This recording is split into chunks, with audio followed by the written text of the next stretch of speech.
Hello everyone and welcome back to my US Diary official YouTube channel. I hope you guys are having a wonderful day. Before we start, please hit the subscribe button and give this video a thumbs up. Hope continues to be tempted to reunite with Liam indeed, though she's engaged to marry Carter. Also, Thomas is back to celebrate his parents getting wedded again and warns Brooke not to do anything to ruin it. Good luck with that. Ivy went to Liam to confess that she still had passions for him, but he informed her that the only woman he was interested in was High's ex-wife, Hope.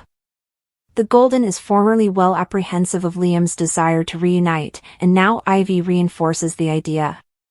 There's only one woman he loves, Hope, the Aussie Forester declares. And that woman is you.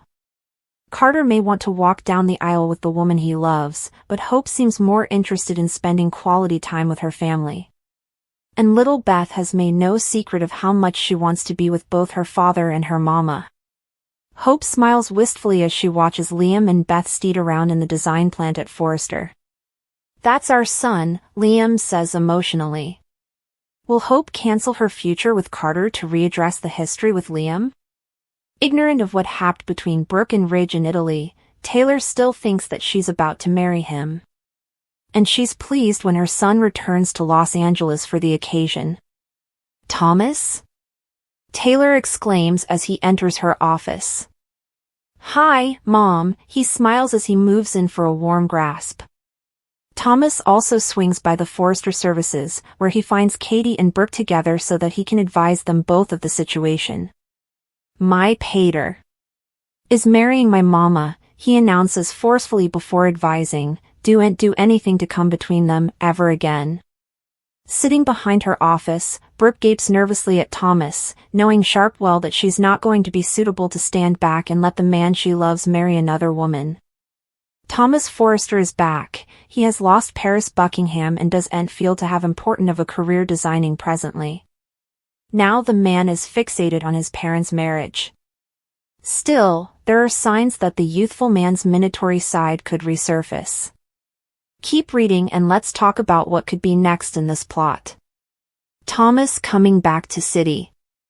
The youthful man came back alone and said Douglas Forester was busy with Academy and Musketeers. In fact, the boy was staying with Musketeers while Thomas was home. The man also said that he was back for Ridge Forester and Taylor Hayes' marriage. Also, he added to Ridge that he was back to make sure that Brooke Logan doesn't get her nails into Ridge's heart again. Also, we've Taylor, who's oh so agitated that her son is back in city. Still, it seems she has been complaining to Thomas about Brooke. Now it seems to be all Thomas is fastening on. The man indeed brazened Brooke and advised her not to intrude in Ridge and Taylor's relationship. Also, he informed Taylor that he told Ridge to act like a man. While talking to Lee Finnegan, Taylor mentioned that if her son backslides, she's right there.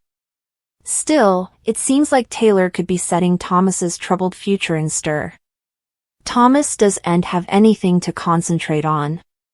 His son is busy and his designs aren't attached to any one developer. So, it sounds like Thomas's fashion developer career in Paris isn't going as well as he hoped. In addition to all of that, Thomas has also lost Paris. It seems that Grace Buckingham's crime has now affected Thomas and Paris' engagement. I can see Paris wanting to support her mama, but she surely can't blink this crime? Perhaps Thomas just thinks that Paris is gone. Is it possible that Paris could have been abducted? After Grace turned herself in, the bank probably reversed that transfer. That means the goons will be looking for another $1 million. It sounds like Thomas has nothing good to concentrate on in his life. So, he's obsessing over Ridge and Taylor's marriage. Still, I do worry about how far he'll go. Will Spencer turn to Liam Spencer for help? Thomas Forester confronts Brooke Logan. There's also Luna Nozawa who gets cornered by her victim. Thomas seems to be going down the path of preoccupation formerly again. Rather of it being a woman he's after, it's all centered around his parents getting wedded.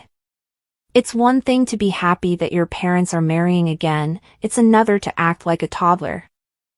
So, we've this overgrown man who's running around hanging people and obliging his father to marry a certain person. Thomas formerly brazened Brooke and advised her. Still, he'll pay her yet another visit.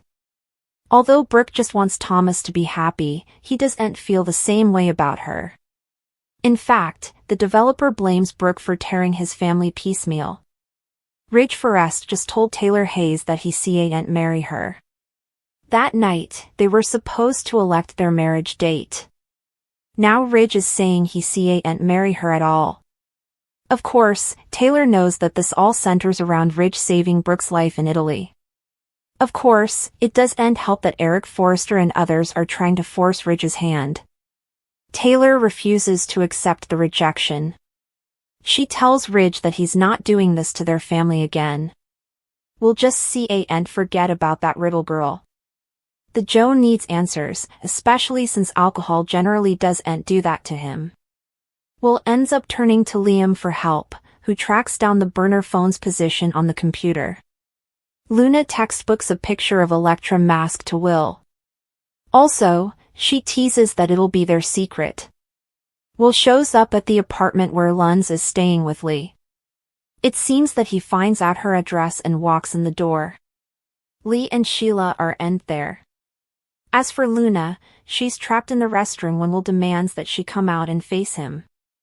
Eric and Thomas to have a debate. Katie supports Brooke. Ridge tells Taylor that he can't marry her. Brooke gapes at her phone as Katie threatens to put the device in timeout. She texted Ridge, why hasn't he responded? Does Katie suppose he's with Taylor?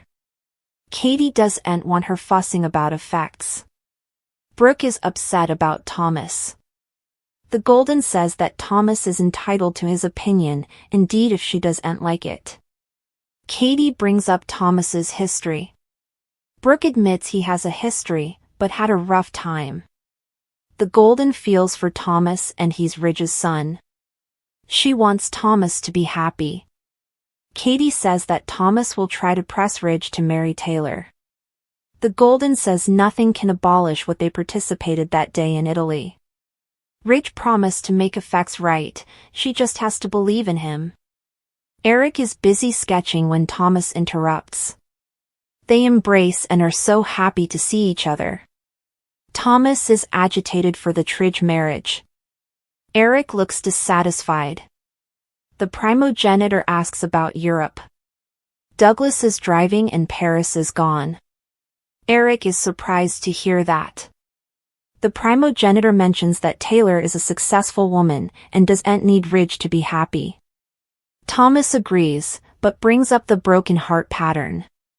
Eric understands that Taylor was there for Ridge during the preemption. Thomas says Brooke is the only person who can stand in the way of Tridge. They debate about Brooke and Taylor. Thomas knows his granddad is a big Brooke supporter, but he can surely see the love that Tridge have with each other. It's a stable relationship.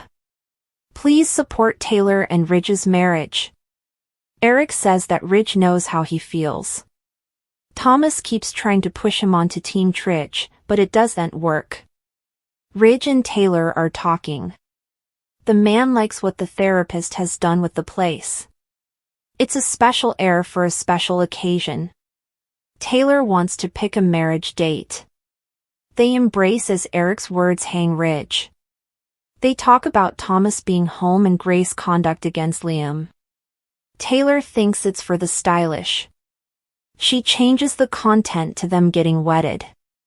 It asks what both Thomas and Steffi need, their family back together. Taylor sure babbles a lot. Ridge is substantially silent, but smiles and says a many words formerly in a while. Why do'n't they get wedded hereafter? Ridge starts pacing around the room. Eric's words continue flashing back to him as well as Brooke's near-death experience. Ridge suddenly pushes her down. He loves Taylor and everything about her. He doesn't want to ever hurt her or break her heart. There's a long pause. Also Ridge says he can't pick a marriage date. He can't marry Taylor.